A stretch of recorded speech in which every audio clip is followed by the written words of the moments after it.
He survived Hell's Kitchen, is chef and owner of 3 hot eateries, known for creative cuisine and tinted looks. So I noticed you're still rocking your blue hair. 23 years strong, blue hair. 23 years you've had blue it's hair? a secret to my success, I think. Get out.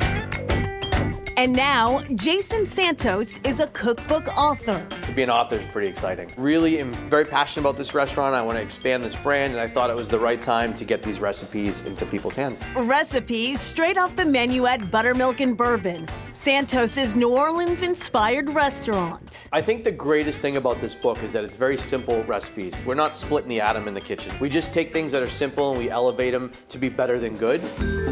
This is our buttermilk fried chicken. This is what we're known for. So I'm trusting you to not screw this chicken up. All right, Jason, I want the quick, easy, and I can impress as people. quick as it gets. So this dredge is 50-50 flour and masa flour. Masa flour is what they use to make tortillas. You want to really get that flour stuck to that chicken, squeeze it, feel it. So now we're ready to move to the fryer, 350 degrees. If you're cooking at home, heavy bottom cast iron pan works perfectly. So what are your best recipes? I think the 3 best recipes in the book are definitely the buttermilk biscuits with honey butter, pimento cheese, also the fried chicken, which is on the cover. And we do a boiled peanut hummus that's kind of funky, but it's so damn good. It took 2 years to write, and it's, super meticulous with measurements. And at home, I'd say, oh, just add some salt, but you can't put that in a cookbook. You have to measure everything. So we had to test the recipes. They're all geared towards the home cook.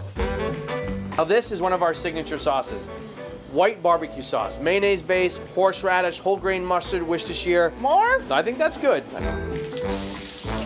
right, let's take over here. We don't need any 3rd-degree burns. Next up, New Orleans-style shrimp with creamy jalapeno grits. A little bit of Trinity, a little bit of tasso ham. It's so delicious. This sauce is the best part. The cool thing about shrimp is they have a built-in thermometer. When they curl, you can tell that they're done. So even you at home can make this dish. Thank you, Jason.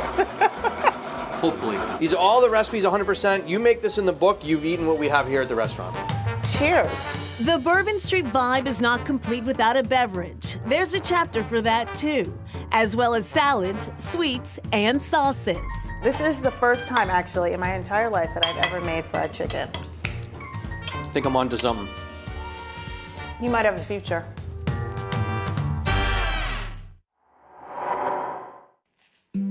The trial of Lizzie Borden, according to the Providence Journal, would be one of the greatest murder trials in the world's history. More than 125 years later, the trial of Lizzie Borden still fascinates.